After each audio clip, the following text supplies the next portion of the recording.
దగ్గర జోలకంటి అనిల్ గారిని ఎంతో పేరు ప్రఖ్యాతున్న జోలకంటి అనిల్ గారిని అకారణంగా దురుద్దేశంతో మర్డర్ చేసిన కారణంగా వాళ్ళు జీర్ణించుకోలేక వాళ్ళందరూ కలిసి ఆ గ్రామస్తులు బ్రహ్మారెడ్డి గారికి దుర్గామకు సంబంధమైనప్పటికీ వాళ్ళు ఆ రోజు ఎడుమటలు జరిగిన మాట వాస్తవమే. అది కూడా వాళ్ళ ఆత్మరక్షణ భవిష్యత్తులో మళ్ళా జరిగే ఉద్దేశంగా ఆ ఇన్సిడెంట్స్ జరిగినాయి. కానీ బ్రహ్మారెడ్డి గారు ఎటువంటి ఎప్పుడు కూడా ఎంకరేజ్ చేయలేదు. అట్టే మా మీద కానీ సీతారెడ్డి గారి మీద కానీ బ్రహ్మారెడ్డి గారి మీద గొట్టిపాట్లు కావచ్చు, ముస్లిం సోదరుల బజార్లో జరిగిన ఇష్యూస్లో కావచ్చు, అక్రమ కేసులు బనాయించింది వాళ్లే. కానీ ఎవరు కూడా అక్రమ కేసులు ఇప్పుడు ప్రస్తుతం అయితే ఎవరు పెట్టదలుచుకోవట్లేదు, పెట్టుకుని ఆయన ఎంకరేజ్ ఏదో చేయలేదు. అందరూ వాస్తవం నిర్వహించాలని ప్రజానీకం మీడియా సోదరులందరూ కూడా కోరుకుంటున్నారు. ఎలక్ట్రానిక్ మీడియాలో ఒక కథనం వచ్చింది. ఆ కథనంలో బ్రహ్మారెడ్డి గారు ఏదో 7 మటలు చేశారని, ఆయన అనవసరంగా గుళ్ళపాడు ఇన్సిడెంట్ని అక్రమ కేసులు బనాయించినట్టు ఎక్స్ఎమ్మెల్యే తమ్ముడి మీద ఇటువంటి కథనం వచ్చింది. వాళ్ళు ఈ కథనం పూర్తి స్థాయిలో వాస్తవాలు తెలుసుకోకుండా వాళ్ళు ఇష్టారాజ్యంగా వాళ్ళ టీవీ అని వాళ్ళు స్టోరీ బోర్డులు వేసుకున్నారు. అందులో వాస్తవాలు కొన్ని మీ దృష్టికి తీసుకురావాలని, ప్రజల దృష్టికి తీసుకురావాలని మేమందరం ఇక్కడ సమావేశమైనాం.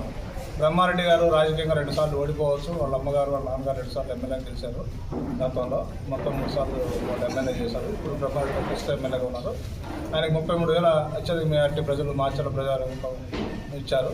దాన్ని వాస్తవ దృష్టిని పరిశీలించినప్పుడు బ్రహ్మారెడ్డి గారి మీద ఎటువంటి భావన ఉందో ప్రజలందరూ కూడా ఆ మెజార్టీ ఇవ్వటం వల్ల ప్రజల్లో కానీ వాస్తవ పరిస్థితులన్నీ సాక్షి వాళ్ళు విచారించుకోవాల్సిందిగా కోరుతున్నాను.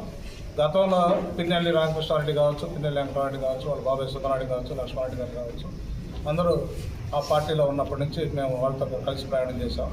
వాస్తవాలన్నీ గతంలో ముస్లిం సోదరులు ఇద్దరు డబుల్ మర్డర్ జరిగినప్పుడు సుధనారెడ్డి టైంలో, తర్వాత పాపిరెడ్డి మర్డర్ కావచ్చు, మొన్న మధ్య జరిగిన జల్లయ్య మర్డర్ కావచ్చు, లేకపోతే గుళ్ళపాడులో చంద్రయ్య గారి మర్డర్ కావచ్చు, మరి ఈ అన్నిటికీ మా మీద డిసెంబర్ 16 గొడవలు కావచ్చు, మొన్న రీసెంట్గా ఎలక్షన్స్ అప్పుడు మా రూమ్ మీద జరిగిన దాడి కావచ్చు, వాళ్ళ ఇంట్లో జరిగిన రాడ్లు, కత్తులు, సీసాలు, రాళ్ళు అన్ని రకాలుగా వాళ్ళ ఇంట్లో రూమ్ నిండా ట్రక్కులు దొరికినది వాస్తవం కాదా? అంతేకాకుండా కారంపొడి మీద ఎంత యథేచ్ఛగా దాడులు జరిపారో వాళ్ళ నైజం తెలుస్తుంది. వాళ్ళ భావజాలం, వాళ్ళ ఆలోచనలు మాచల ప్రజానికి మొత్తానికి తెలుసు.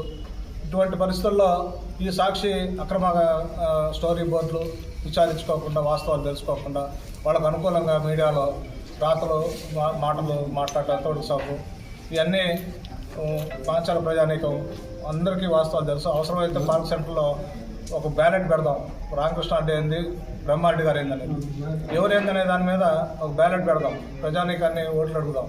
దాని మీద ఎవరికి ఎక్కువ పర్సెంటేజ్ వస్తుందో చూడండి, ఎవరు ఎటువంటి వాళ్ళు అనేది అర్థమవుతుంది. అంతేగాని అవాకులు చవాకులు టీవీ ఉంది, పేపర్ ఉందని రాస్తే మాత్రం ఇక్కడ ఎవరు సహించరు.